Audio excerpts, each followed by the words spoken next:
ನಮಸ್ಕಾರ, trace kitchen and ಲಾಕ್ಸಿಗೆ ಸ್ವಾಗತ. ನಾವು ಇವತ್ತು ಡ್ರ್ಯಾಗನ್ ಫ್ರೂಟಿದು ಮಿಲ್ಕ್ ಶೇಕ್ ಮಾಡುವ. ಹೇಗೆ ಮಾಡೋದು ಅಂತೇಳಿ ಹೇಳಿ ನಾನು ತೋರಿಸ್ಕೊಡ್ತೇನೆ. ಹೆಲ್ದಿಯಾಗಿ ಒಂದು ಮಿಲ್ಕ್ ಶೇಕ್ ಹೇಗೆ ಮಾಡೋದು ಅಂತೇಳಿ ನೋಡ್ಕೊಂಡು ಬರುವ. ಇವಾಗ ಡ್ರ್ಯಾಗನ್ ಫ್ರೂಟ್ನ ಕಟ್ ಮಾಡಿಕೊಂಡು ಪಲ್ಪ್ ತೆಗಿಬೇಕು. ಈ ಥರ ಪಲ್ಪ್ ತೆಗಿಬೇಕು.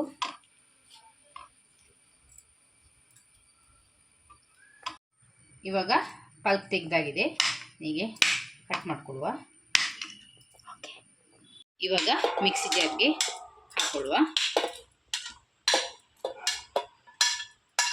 ಇವಾಗ ಹಾಲು ಹಾಕ್ಕೊಳ್ತಿದ್ದೆ. ನಾನಿಲ್ಲಿ ಅರ್ಧ ಲೀಟ್ರ್ ಹಾಲು ತಗೊಂಡಿದ್ದೇನೆ. ಈಗ ಸ್ವಲ್ಪ ಹಾಕಿ ಗ್ರೈಂಡ್ ಮಾಡಿಕೊಳ್ಳುವ. ಈಗ ಉಳಿದ ಹಾಲು ಕೂಡ ಹಾಕಿಕೊಂಡು ಮಿಕ್ಸ್ ಮಾಡಿಕೊಳ್ಬೇಕು. ಇವಾಗ ನಾನು ಶುಗರ್ ಆ್ಯಡ್ ಮಾಡ್ಕೊಳ್ತಿಲ್ಲ, ಹನಿ ಆ್ಯಡ್ ಮಾಡ್ಕೊಳ್ತಿದ್ದೇನೆ.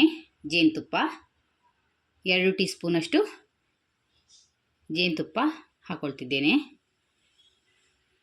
ನಿಮಗೆ ಶುಗರ್ ಬೇಕಾದಲ್ಲಿ ಶುಗರ್ ಸಹ ಆ್ಯಡ್ ಮಾಡ್ಕೊಳ್ಬೋದು. ನಾನಿದು ಹೆಲ್ದಿ ರೆಸಿಪಿ ಅಂತೇಳಿ ಹೇಳಿ ನಾನು ಹನಿ ಆ್ಯಡ್ ಮಾಡ್ಕೊಳ್ತಿದ್ದೇನೆ. ನಿಮಗೆ ಬೇಕಾದಲ್ಲಿ ಶುಗರ್ ಸಹ ಆ್ಯಡ್ ಮಾಡ್ಕೊಳ್ಬೋದು.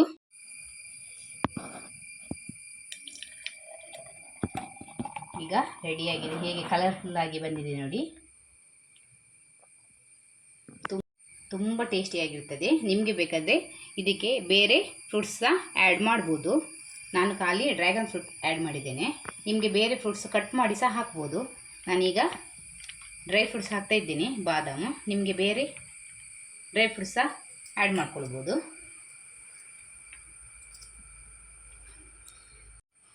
ತುಂಬ ಡಿಲೀಷಿಯಸ್ ಆಗಿ ಟೇಸ್ಟಿಯಾಗಿ ಬಂದಿದೆ ನೋಡಿ. ಎಷ್ಟು ತಿಕ್ಕಾಗಿ, ಎಷ್ಟು ಕಲರ್ಫುಲ್ಲಾಗಿ ಬಂದಿದೆ ನೋಡಿ.